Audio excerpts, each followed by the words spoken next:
묵직한 겨울 코트들이 어깨를 맞대고 걸려있는 옷장은 집안에서 가장 조용하고도 사적인 공간이었다. 10년 넘게 맞벌이 부부로 살아오며 남편 진우는 단 한 번도 아내 수진의 영역인 옷장 안쪽을 의심해 본 적이 없었다. 그날은 유독 날씨가 영하권으로 떨어졌고 진우는 구석에 처박아둔 두툼한 구스다운 점퍼를 찾기 위해 옷장 깊숙한 곳으로 손을 뻗었다. 손끝에 바스락거리는 비닐 소리와 함께 딱딱한 종이 곽 하나가 걸려 나왔다. 처음에는 그저 아이의 상처에 바르는 연고 상자이거나 비타민 샘플인 줄로만 알았다. 하지만 손바닥 위에 올려진 그것을 확인한 순간 진우의 호흡은 그 자리에서 얼어붙었다. 분홍색과 흰색이 섞인 작은 상자 겉면에는 사오피임 약이라는 글자가 선명하게 적혀 있었다. 그것도 불과 며칠 전 날짜가 찍힌 처방전과 함께였다. 진우는 자신의 눈을 의심하며 뒷걸음질 쳤다. 침대에 주저앉은 그의 손이 미세하게 떨리기 시작했다. 그가 알기로 이 약은 관계 후 72시간 이내에 복용해야 하는 응급 처방약이었다. 하지만 진우 본인은 이미 10년 전 둘째 아이를 낳고 나서 큰 마음을 먹고 정관 수술을 받았다. 아내도 그 사실을 누구보다 잘 알고 있었고 그 이후로 두 사람 사이의 잠자리에 피임 도구나 약이 등장한 적은 단 한 번도 없었다. 한참을 멍하니 앉아있던 진우는 떨리는 목소리로 중얼거렸다. 이게 왜 여기 있어? 그것도 내 코트 가장 깊숙한 뒤편에. 허공을 향해 내뱉은 질문은 메아리조차 없이 안방의 무거운 공기에 묻혔다. 진우는 머릿속으로 지난 한 주간의 일들을 필름을 되감듯 하나하나 복기하기 시작했다. 수지는 평소와 다름없었다. 아침마다 아이들의 등교를 돕고 바쁜 걸음으로 출근했으며 저녁이면 마트 봉투를 들고 돌아와 된장찌개를 끓였다. 밤늦게까지 노트북 앞에 앉아 업무를 보다가 먼저 잠든 진우의 이들을 덮어주던 다정한 아내였다. 겉으로 보기엔 완벽한 일상이었다. 그래서 이 작은 약 상자가 주는 이질감은 더욱 거대했다. 그날 저녁 현관문 도어락이 경쾌한 소리를 내며 열렸다. 평소 같으면 거실 소파에 앉아 왔어? 라고 인사를 건넸을 진우였지만 오늘은 주방 식탁에 앉아 미지근해진 물컵만 만지작거리고 있었다. 그는 약 상자를 원래 있던 자리에 똑같이 되돌려 놓았다. 아직은 아내에게 이 사실을 말할 준비가 되지 않았기 때문이었다. 어머, 당신 왜 불도 안 켜고 앉아 있어? 깜짝 놀랐네. 무슨 일 있어? 수진이 코트를 벗으며 밝은 목소리로 말을 걸었다. 그녀의 얼굴은 평온하기 그지없었다. 추운 날씨 탓에 발그레해진 볼과 살짝 헝클어진 머리카락까지 진우가 15년 동안 사랑해온 모습 그대로였다. 진우는 목구멍까지 차오르는 질문을 억누르며 억지로 입꼬리를 올렸다. 그냥 오늘 회사에서 일이 좀 많아서 피곤하네. 생각이 좀 많았어. 진우는 최대한 평정심을 유지하며 대답했다.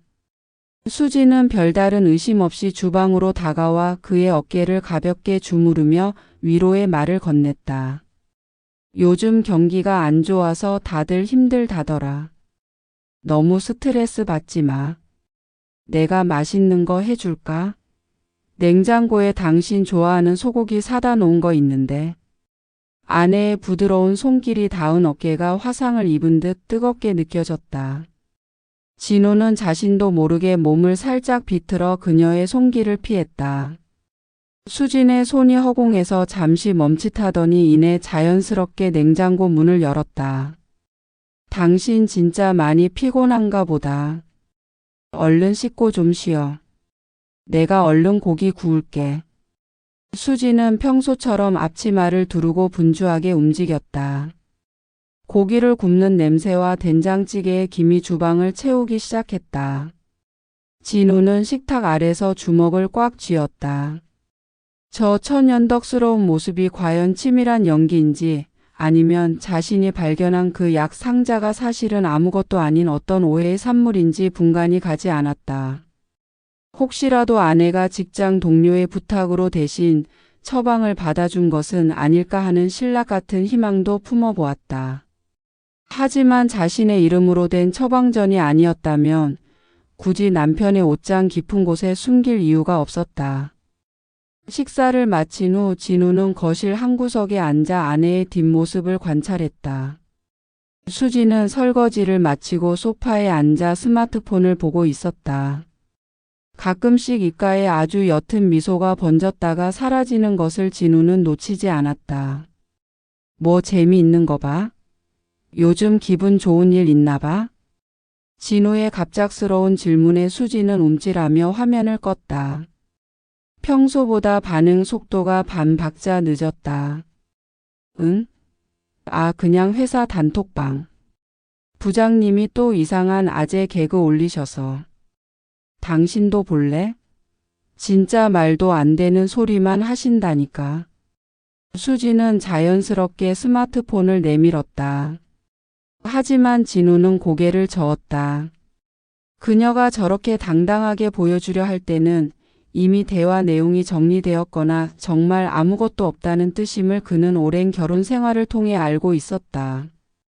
진짜 비밀은 결코 저렇게 쉽게 드러나는 곳에 두지 않을 것이다. 마치 옷장 깊숙한 곳의 그 약 상자처럼 말이다.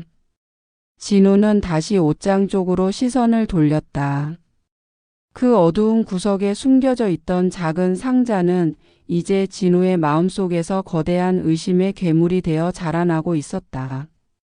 아내가 다시금 옷장 문을 열 때마다 혹은 평소와 다름없이 사랑한다고 속삭일 때마다 진우는 그 괴물의 날카로운 이빨이 가슴을 파고드는 것을 느꼈다. 40대 남자의 일상은 그렇게 한순간에 무너져 내리고 있었다. 겉으로는 아무 일도 없는 듯 고요했지만 진우의 내면에서는 이미 거대한 폭풍이 몰아치고 있었다. 그는 이제 이 평온한 연극의 관객이 아닌 진실을 파헤치는 추격자가 되어야만 했다. 식탁 위에 놓인 아내의 빈 찻잔을 바라보며 진우는 생각했다.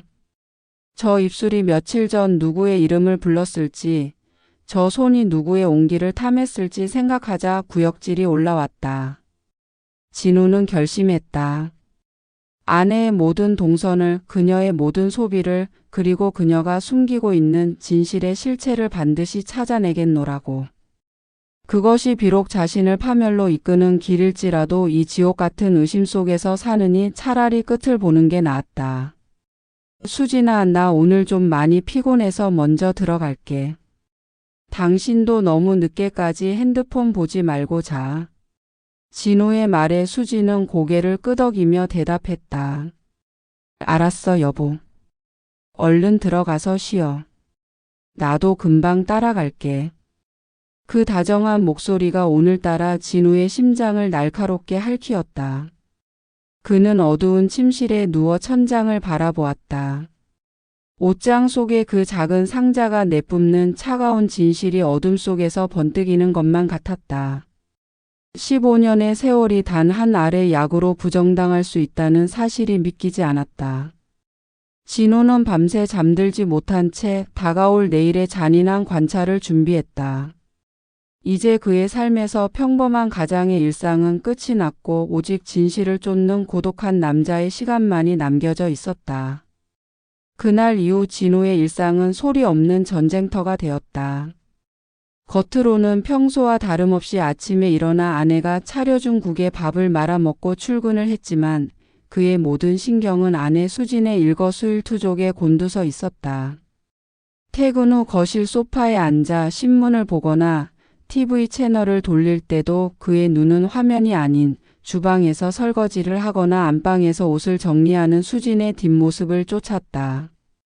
40대 중반의 남자가 느끼는 비애는 의심이 확신으로 변해가는 과정에서 오는 것이 아니라 그 확신을 부정하고 싶어하는 자기 자신과의 싸움에서 왔다.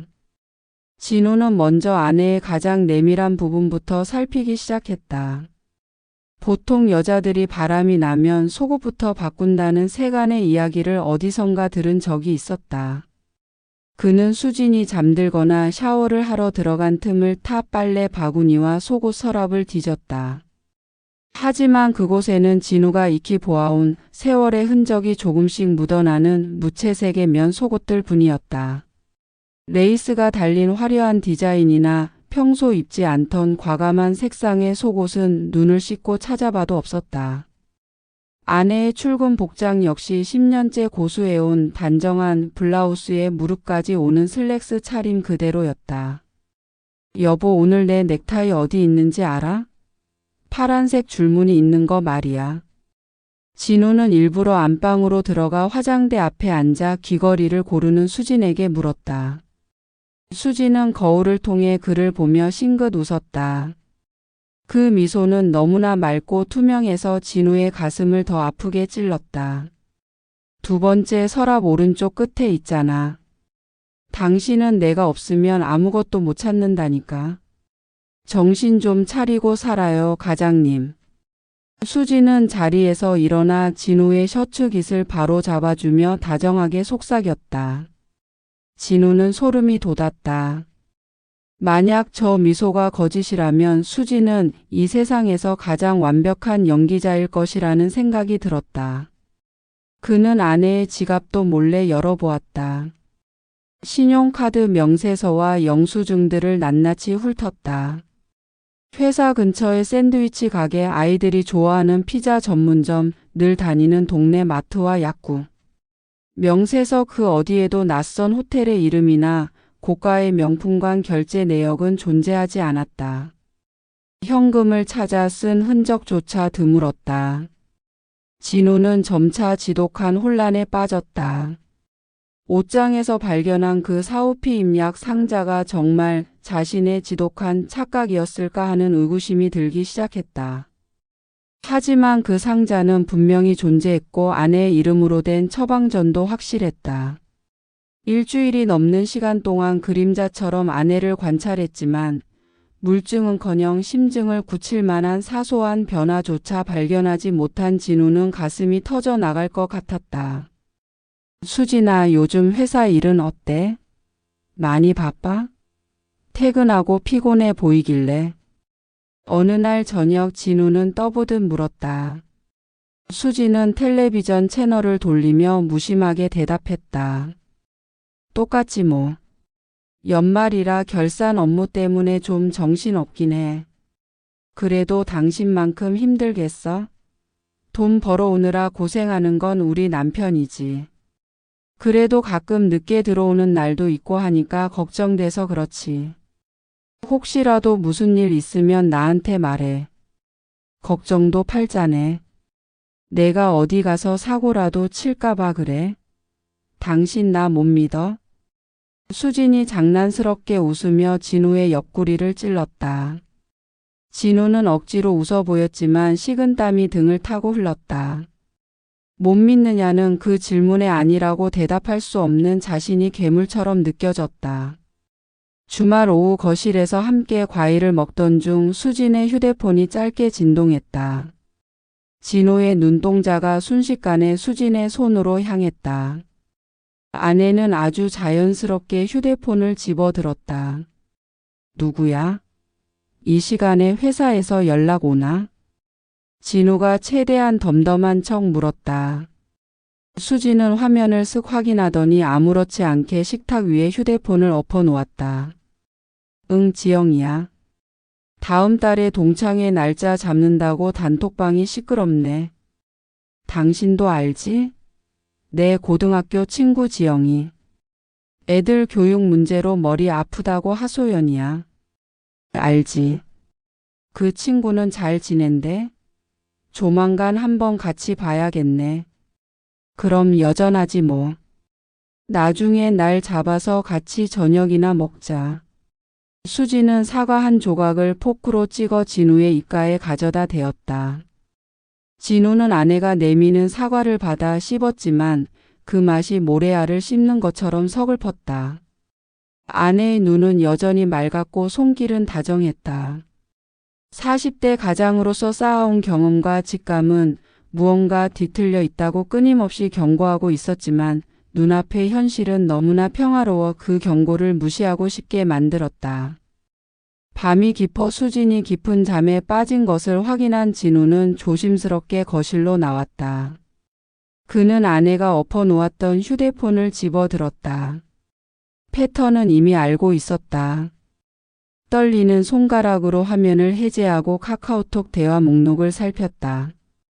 아내의 말대로 친구 지영과의 대화방에는 학원 정보와 아이들 성적 이야기뿐이었다. 다른 대화방들도 업무적인 내용이나 친정 식구들과의 안부 인사가 전부였다. 통화 기록 역시 의심스러운 번호는 없었다. 진우는 머리를 쥐어뜯었다. 대체 그 약은 어디서 난 것이며 누구를 위해 복용한 것이란 말인가? 분명히 아내가 먹은 것이 맞다면 누군가와 부적절한 관계를 가졌다는 뜻이고 그 관계의 흔적은 반드시 어딘가에 남아 있어야 했다. 하지만 수지는 철저했다. 아니, 철저하다는 말로는 부족할 만큼 완벽한 이중 생활을 연기하고 있었다. 진호는 베란다로 나가 담배를 입에 물었다. 5년 전 아이들을 생각하며 끊었던 담배를 다시 찾게 될 줄은 꿈에도 몰랐다. 어둠 속에서 빨갛게 타들어가는 담뱃재를 보며 그는 깨달았다. 자신의 능력으로는 이 정교한 위장을 결코 깨트릴 수 없다는 사실을 말이다. 아내는 남편의 심리적 사각지대를 너무나 잘 알고 있었다.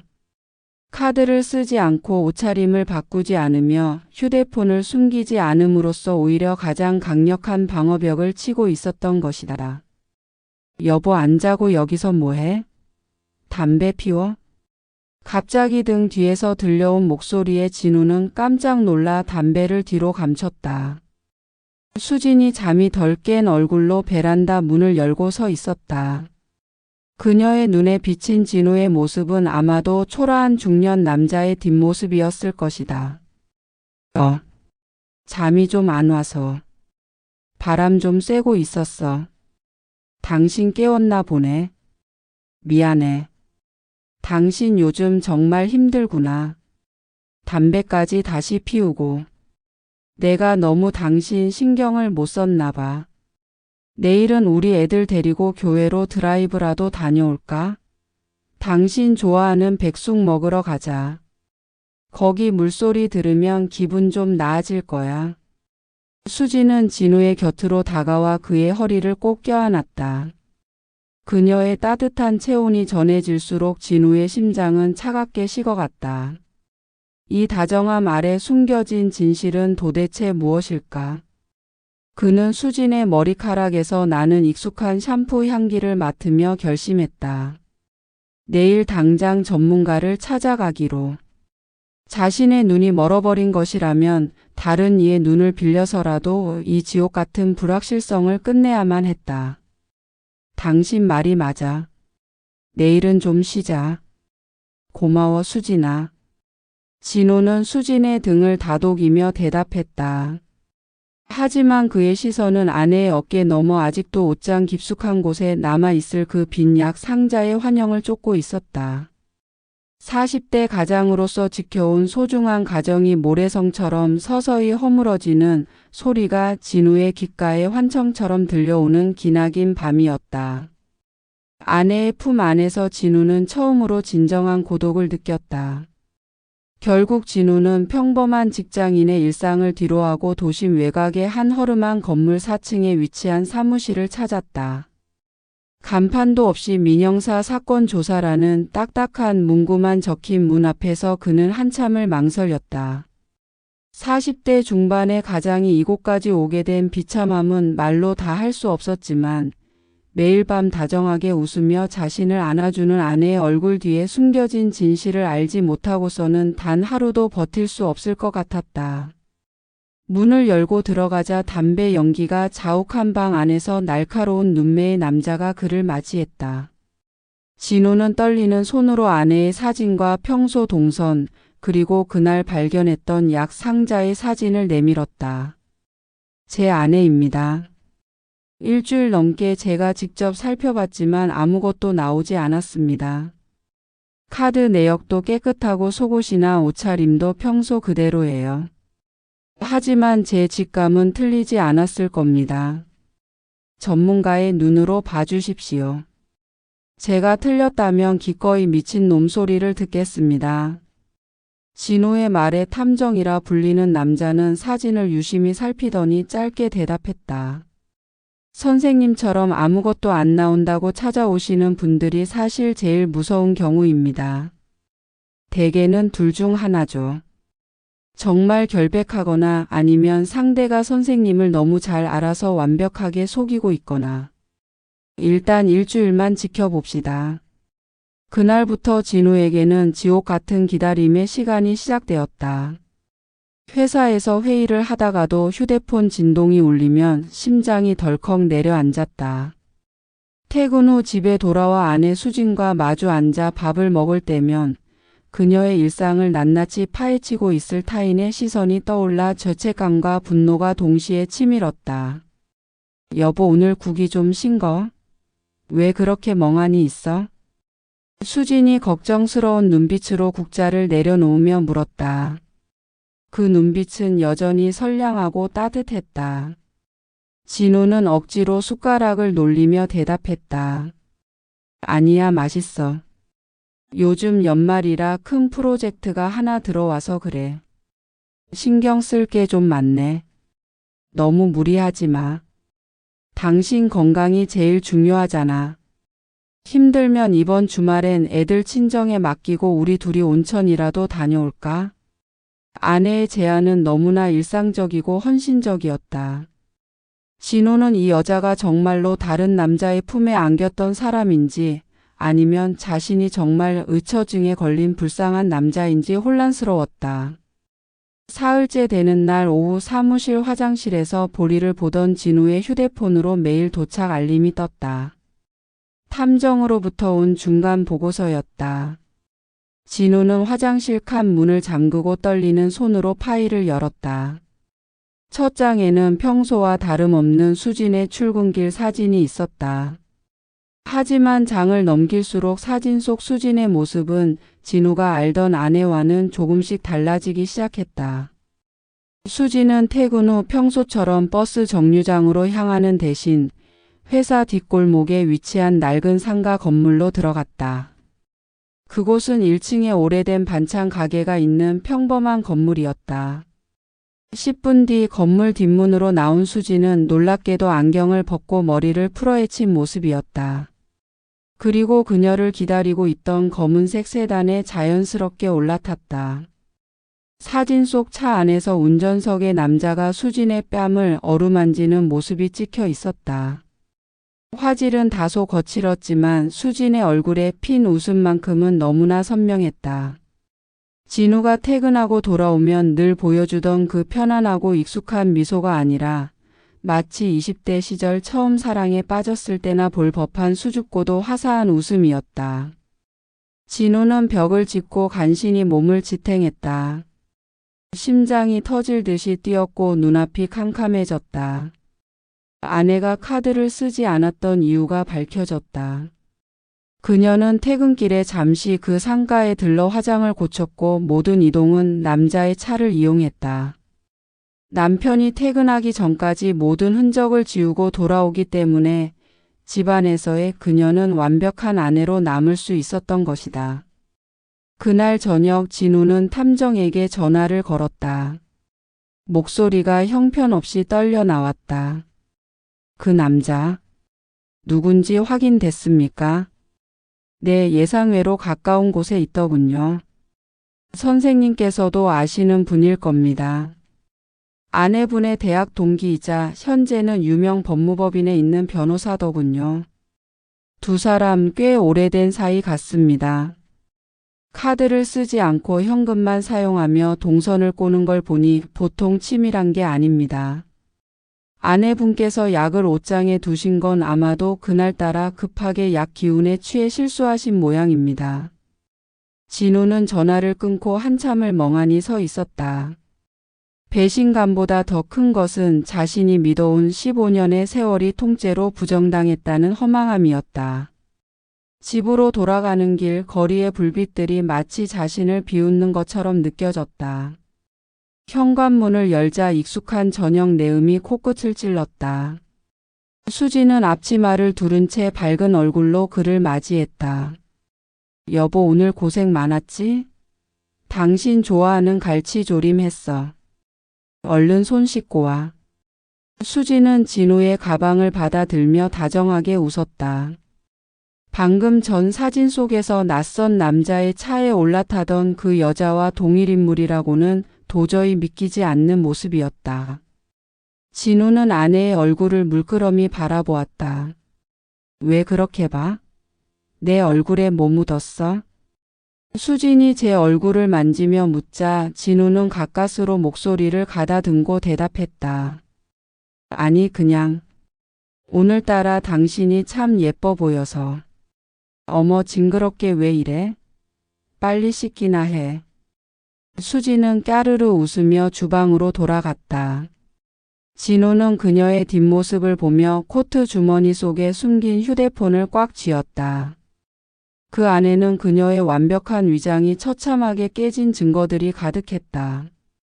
탐정이 보내온 마지막 사진 속에서 수지는 남자의 어깨에 기대어 어느 도심 외곽의 오피스텔 엘리베이터로 들어가고 있었다. 그 오피스텔의 호수와 계약자 명의까지 모두 파악된 상태였다. 진우는 주방에서 노래를 흥얼거리며 수저를 놓는 아내를 보며 생각했다. 이 연극을 언제 끝내야 할까? 아니, 이 여자가 언제까지 나를 기만할 수 있을지 끝까지 지켜봐야 할까? 40대 남자의 자존심은 갈갈이 찢겼지만 가장으로서의 책임감과 인간으로서의 증오가 뒤섞여 그의 가슴 속에서 차가운 불꽃이 일었다. 진우는 식탁에 앉아 아내가 건네는 밥그릇을 받았다. 잘 먹을게, 수진아. 고마워. 진우의 낮은 목소리가 식탁을 감돌았다. 수지는 아무것도 모른 채 그에게 생선살을 발라주며 웃었다. 진실을 아는 자와 숨기는 자의 기묘한 저녁 식사가 그렇게 이어지고 있었다. 진우는 이제 탐정에게서 받을 마지막 보고서만을 기다리고 있었다. 그것은 두 사람이 그 오피스텔에서 나오는 순간의 명확한 영상 증거였다. 벼랑 끝에 선 남자의 선택은 이제 단 한 가지만이 남겨져 있었다. 침묵은 때로 비명보다 잔인했다. 진우는 탐정이 건네준 두툼한 서류 봉투를 서재 서랍 깊숙이 밀어 넣었다. 그 안에는 아내 수진의 이중생활이 낱낱이 기록되어 있었다. 평소와 다름없는 얼굴로 퇴근한 수진은 여보, 오늘 저녁은 간단하게 된장찌개 끓였는데 괜찮지? 라고 물으며 앞치마를 둘렀다. 진우는 식탁에 앉아 아내의 뒷모습을 보았다. 15년을 함께 산 여자였다. 그녀의 걸음걸이, 머리카락을 귀 뒤로 넘기는 습관, 심지어 숨소리까지 익숙했다. 하지만 지금 제 눈앞에 있는 여자는 전혀 모르는 타인처럼 느껴졌다. 저녁 식사 시간은 기묘한 정적 속에 흘러갔다. 숟가락이 그릇에 부딪히는 소리만이 방 안을 채웠다. 진우는 찌개 속에 두부를 으깨며 나지막이 입을 뗐다. 수진아, 우리 예전에 대학 다닐 때 같이 다녔던 김 선배 기억나? 법조계로 나갔다던 그 형 말이야. 순간 수진의 숟가락이 멈칫했다. 아주 찰나였지만 진우는 보았다. 그녀의 눈동자가 갈피를 못 잡고 흔들리는 것을. 수지는 곧바로 평정심을 되찾으며 대답했다. 김 선배? 갑자기 그 오빠는 왜? 연락이라도 왔어? 아니, 그냥 갑자기 생각이 나더라고. 요즘 그 형이 도심 오피스텔 단지 근처에서 자주 보인다는 소문이 있길래. 당신도 알다시피 그 형 예전부터 수완이 좋았잖아. 수지는 억지로 미소를 지으며 물컵을 쥐었다. 마른 목을 축이는 그녀의 목덜미가 미세하게 떨리고 있었다. 난 잘 모르겠네. 졸업하고 한 번도 본 적 없어서. 당신 피곤한가 보다. 엉뚱한 사람 이야기를 다 하고. 진우는 더 이상 묻지 않았다. 이미 답은 정해져 있었다. 식사를 마친 수지는 평소보다 서둘러 설거지를 끝내고 방으로 들어갔다. 진우는 거실 불을 끈 채 어둠 속에 앉아 있었다. 1시간쯤 지났을까 안방에서 들려오는 아주 작은 속삭임에 진우는 귀를 기울였다. 수진이 누군가와 통화를 하고 있었다. 응, 나야. 아까 갑자기 김 선배 이야기를 꺼내서 깜짝 놀랐어. 눈치챈 건 아닌 것 같은데 당분간은 조심해야 할 것 같아. 오피스텔도 계약 정리하는 게 좋겠어. 진우는 차갑게 식은 심장을 움켜쥐었다. 아내는 지금 자신의 등 뒤에서 배신을 정리하고 있었다. 진우는 안방 문을 천천히 열었다. 갑작스러운 문소리에 수지는 소스라치게 놀라며 휴대폰을 이불 속으로 숨겼다. 당신 안 자고 왜? 진우는 말없이 아내에게 다가가 이불을 걷어냈다. 그리고 그녀의 손에 쥐어진 휴대폰을 빼서 들었다. 화면에는 방금 통화한 지영이라는 이름이 떠 있었다. 하지만 진우는 그 번호가 지영이 아니라는 것을 이미 알고 있었다. 그는 재다이얼 버튼을 눌렀다. 잠시 후 스피커폰 너머로 익숙한 남자의 목소리가 들려왔다. 수진아, 갑자기 왜 또 걸었어? 불안해하지 말라니까. 내가 다 알아서 할게. 남자의 목소리가 방 안을 가득 채우자 수진의 얼굴은 순식간에 핏기를 잃고 하얗게 질려버렸다. 진우는 휴대폰을 바닥에 던지듯 내려놓고 아내를 뚫어지게 쳐다보았다. 김 선배가 알아서 해준다는 게 뭐야? 오피스텔 계약 정리하는 거? 아니면 나를 속이는 거? 수지는 침대 가장자리로 몸을 웅크리며 눈물을 흘리기 시작했다. 여보, 그게 아니라 내가 설명할게. 잠깐 실수였어. 진우는 헛웃음을 터뜨렸다. 실수라는 단어가 이토록 가증스러울 수 있다는 사실을 처음 알았다. 실수라고? 옷장 깊숙이 숨겨뒀던 사오피임 약도 실수고 퇴근길마다 그 남자 차에 올라탄 것도 실수야. 지난 일주일 동안 내가 당신을 어떻게 봤는지 알아? 혹시라도 내가 틀렸을까봐 내가 미친놈이라서 당신을 의심하는 걸까 봐 제발 내 예감이 틀리기만을 기도했어. 그런데 당신은 끝까지 나를 바보로 만들었어. 진우는 서재에서 가져온 서류 봉투를 침대 위로 쏟아부었다. 쏟아져 나온 사진들 속에서 수지는 남자의 품에 안겨 세상에서 가장 행복한 표정을 짓고 있었다. 수지는 사진들을 보며 고개를 저으며 울먹였다. 미안해, 여보. 정말 미안해. 다시는 안 그럴게. 우리 아이들을 생각해서라도 한 번만 용서해줘. 내가 다 정리할게. 아이들? 당신 입에서 그 말이 나와? 아이들이 학교 간 사이에 남편이 밖에서 뼈 빠지게 일하는 동안 당신은 그 남자의 오피스텔에서 뭘 했어?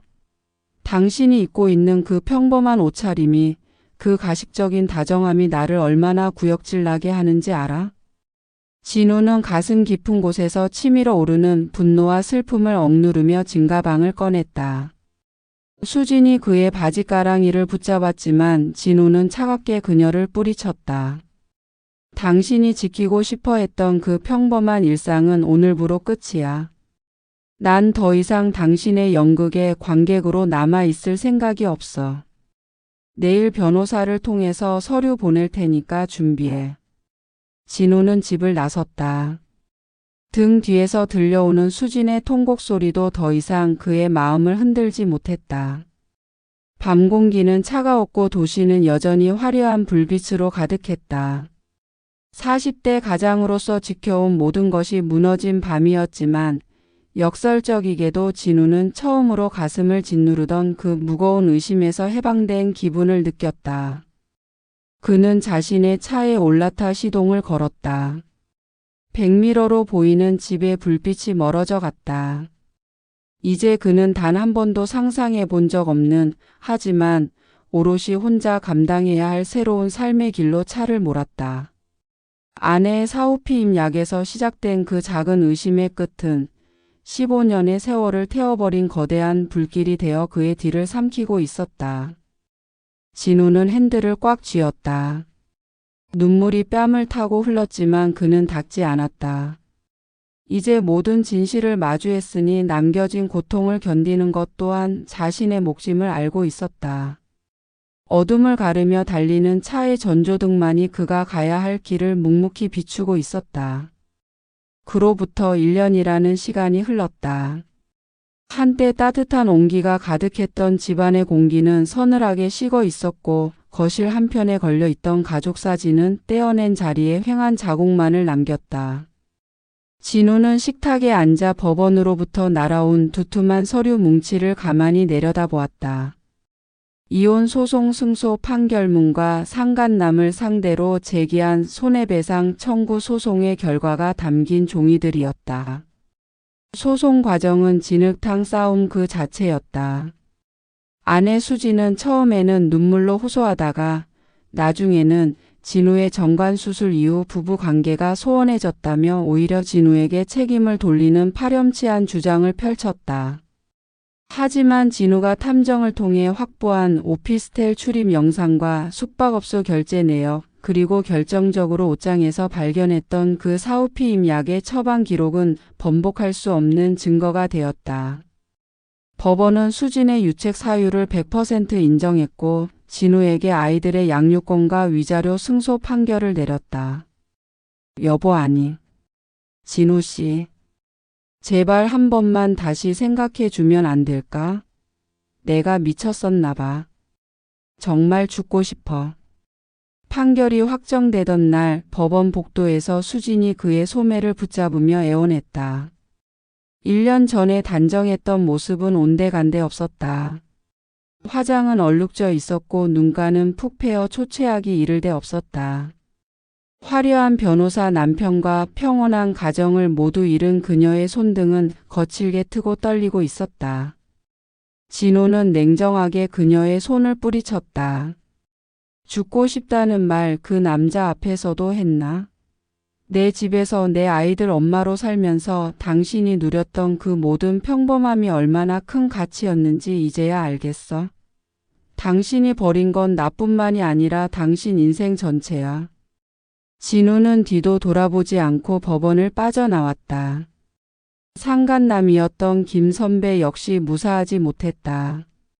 잘 나가던 법무법인 변호사였던 그는 이번 소송으로 인해 불륜 사실이 업계에 파다하게 퍼졌고 결국 파트너 변호사 승진에서 탈락한 뒤 등 떠밀리듯 퇴사해야 했다. 게다가 진우가 제기한 상간자 소송에서 고액의 위자료 판결이 내려지면서 그의 명예와 재산 모두에 치명적인 타격이 가해졌다. 하지만 진짜 비극은 수진에게 더 가혹하게 찾아왔다. 수진은 집도 아이들도 직장까지 잃은 채 도시 변두리의 좁은 원룸으로 거처를 옮겼다. 그녀가 믿었던 김 선배는 소송이 시작되자마자 자신의 가정을 지키기 위해 수진을 먼저 유혹한 여자로 몰아세우며 철저히 외면했다. 수진은 그 배신감에 몸부림치며 매일 밤술로 시간을 보냈다. 그러던 어느 날 수진의 원룸으로 또 다른 소송장이 날아왔다.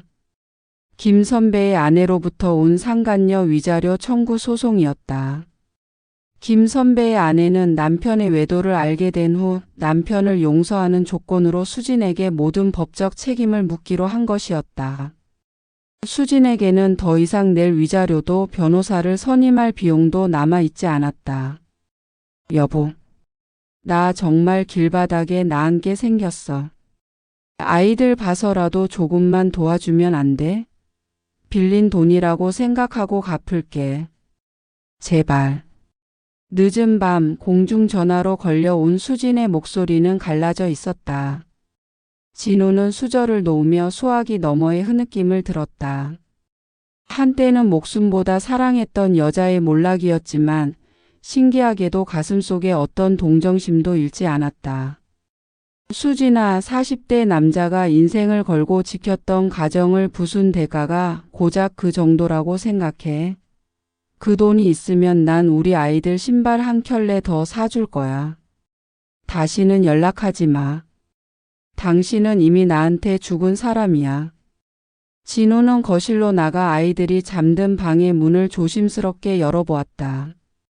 아이들은 아무 일 없었다는 듯 평온하게 숨을 쉬고 있었다. 진우는 아이들의 이불을 꼼꼼히 덮어주며 생각했다. 옷장 구석에서 발견했던 그 작은 약 상자가 가져온 폭풍은 이제야 완전히 잦아들었다고. 그는 창밖의 야경을 바라보았다. 화려한 불빛 아래 수많은 가정이 있고 그 안에는 수만 가지의 비밀이 숨겨져 있을 것이다. 누군가는 기만하고 누군가는 기만당하며 살아가겠지만 적어도 진우는 이제 더 이상 어둠 속에서 누군가를 의심하며 괴로워할 필요가 없었다. 비록 홀로 남겨진 40대 가장의 어깨는 무거웠지만 진실을 마주한 자만이 누릴 수 있는 고요한 평화가 그의 방 안을 채우고 있었다. 진우는 내일 아침 아이들에게 차려줄 따뜻한 국거리를 생각하며 주방으로 향했다. 그것이 그가 앞으로 살아갈 가장 평범하고도 위대한 삶의 방식이었다. 드디어 막장 드라마의 회원 가입이 시작되었습니다. 당신의 인생이 드라마가 됩니다. 막장 드라마 채널 멤버십으로 주인공이 되세요. 매일매일 남의 이야기만 보며 속으로 내 인생이 더 막장인데? 라고 외치고 계신가요?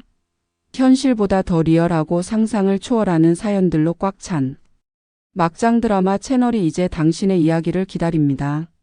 구독 버튼만으로는 부족해요. 막장 드라마의 진정한 주인공이 될 수 있는 특별한 기회, 멤버십 가입으로 잡으세요.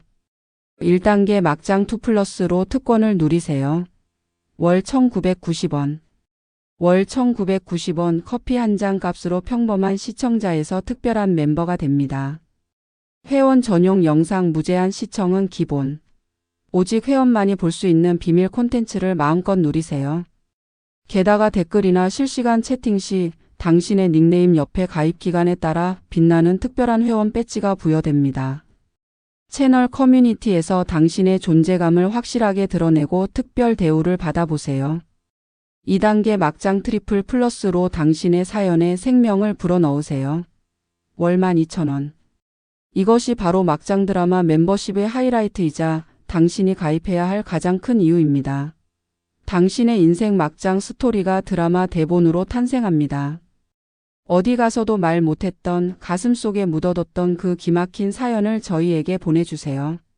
막장 드라마 제작진이 당신만의 사연을 바탕으로 한 단독 드라마 대본을 직접 작성하여 제공해 드립니다. 12,000원으로 당신의 억울함, 분노, 복잡한 감정을 고퀄리티 드라마 대본으로 승화시키세요. 이보다 더 통쾌한 해소와 대리 만족은 없습니다. 월 12,000원으로 평생 잊지 못할 당신만의 막장 드라마를 소유하고 일상의 스트레스를 폭발적으로 해소하세요. 지금 바로 아래 버튼을 눌러 당신의 레벨을 선택하고 막장 드라마 채널의 진짜 주인공이 되어보세요.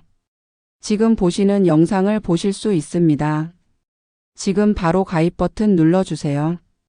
여러분의 가입은 저에게 큰 힘이 됩니다.